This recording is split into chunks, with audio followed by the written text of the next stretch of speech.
Está no ar mais um episódio da segunda temporada do VoxCast, o podcast da VoxU, a maior escola de comunicação e oratória da América Latina, hoje recebendo Shirley Rodrigues. Uma salva de palmas!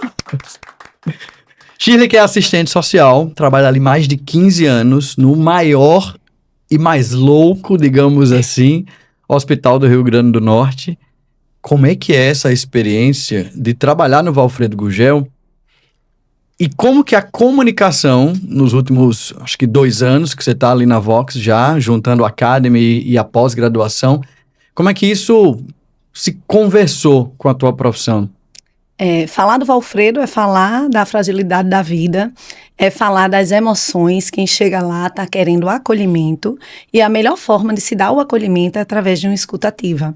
Nesses 2 anos de Vox, eu posso dizer que eu me transformei, porque comunicação não é sobre quem está falando, é sobre ouvir o outro na essência, ou seja, uma escuta ativa.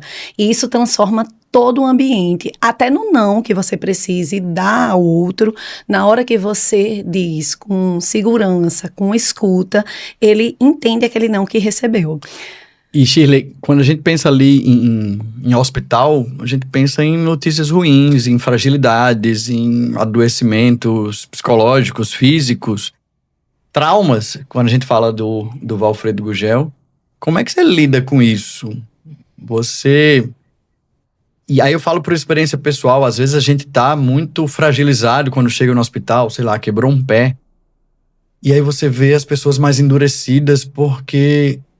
2 coisas. Primeiro, eles precisam se blindar emocionalmente porque eles lidam com isso todos os dias. Mas, de um outro lado, você não pode se blindar tanto porque você precisa ter esse acolhimento. Como é que você coloca isso na balança? Exatamente. Quando se fala em Valfredo Gugel, surge uma interrogação. Para onde eu vou? Quem vai me atender? Então, existe uma indefinição de tudo. E tá nesses 15 anos no Valfredo Gugel, simplesmente lidar com essa fragilidade, com a questão da acolhida do outro e saber olhar para o outro e falar. Eu acho que a principal é se colocar no lugar do outro, exercer a empatia.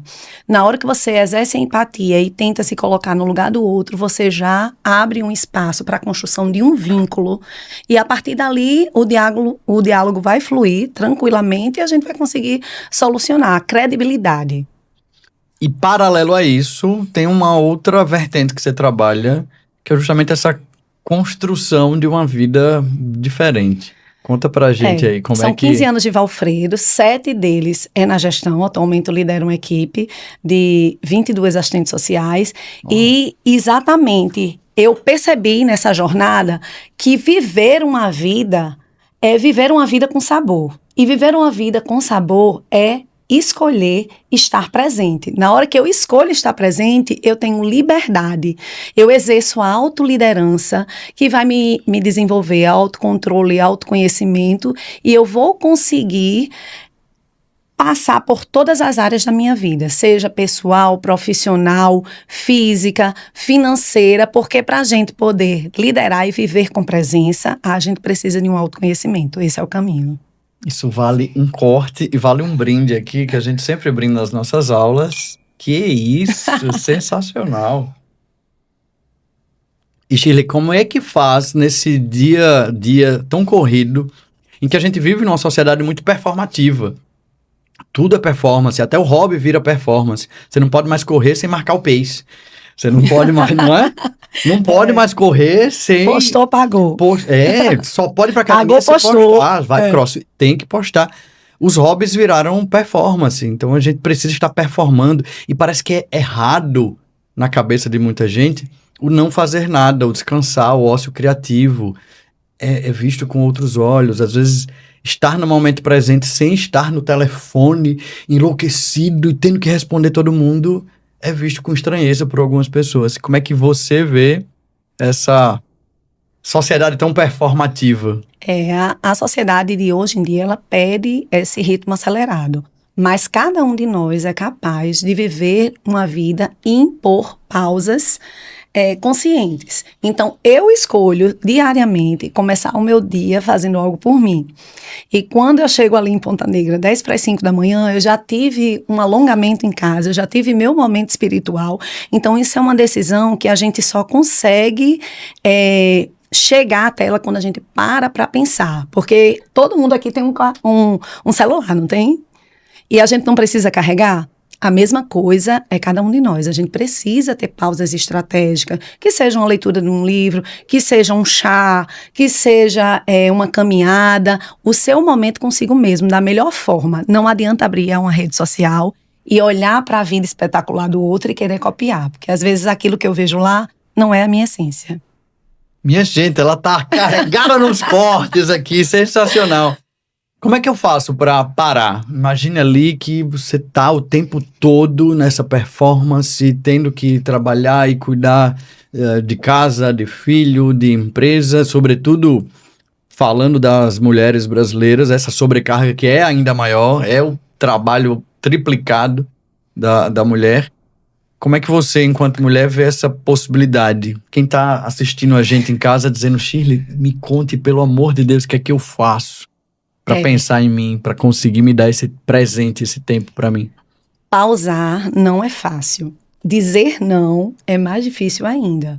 Mas eu diria que se fosse para começar hoje, aprender a dizer não nas pequenas coisas. Na hora que você diz não para o outro, você diz sim para a sua vida, para seus objetivos, para os seus sonhos.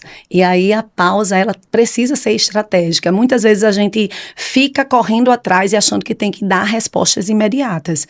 Mas você não precisa dar resposta imediata. Você pode pensar, tomar um café, tomar um chá e simplesmente depois continuar, recarregar.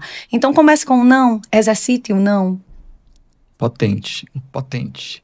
Lembrei das nossas aulas de pausas, modulação de voz, e pegando esse gancho, queria entender como que esse tempo na Vox, como é que a comunicação, você trabalhar a comunicação ao longo desse tempo todo, se isso mudou aqui também, essa tua percepção do outro, seja no hospital, seja de você mesma, das pessoas que te rodeiam. Sim, com certeza, em todos os aspectos. Se eu for falar aqui do Valfreiro, surgiu um projeto muito interessante, que é o Diálogos de Cuidado, que foi um momento de reunir categorias do hospital e os acompanhantes para um diálogo, para escutar, responder perguntas e transformar aquele momento de conhecimento, tanto para o acompanhante quanto para o profissional.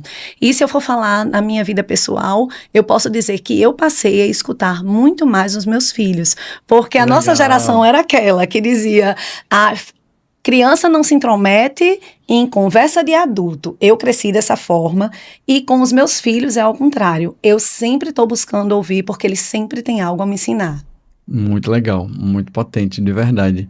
Eu queria já me encaminhar quase ali pro final, infelizmente, conversaria aqui dias e dias com você, mas quais são os próximos passos, Shirley, quando você pensa ali da bagagem que você trouxe dos 15 anos de hospital, dos anos aqui de comunicação, encerrando esse ciclo aqui hoje da nossa pós-Vox, mas com a promessa de que vai visitar minhas turmas, tá? Sim, com certeza. Favor, fique sempre à vontade. Eu diria que o que ficou é o desejo de continuar.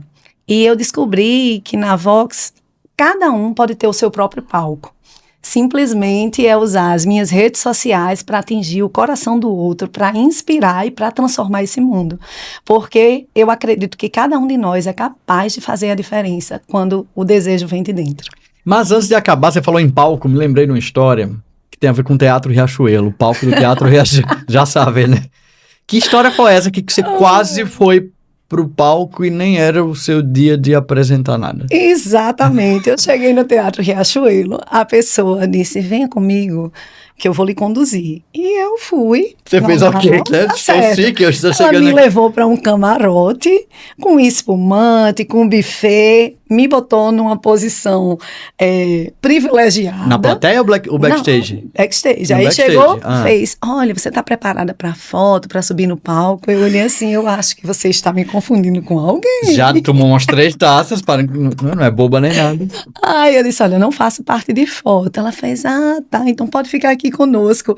E eu acredito que... E ele passou, não faço fotos aqui, ó, não por favor. Eu acredito que quando a gente aprende na Vox posicionamento, contato visual, ouvir o outro, ela acabou achando que eu fazia parte daquele cenário, exatamente. Você foi só de público para assistir? Só de público. E aí, que momento eles perceberam?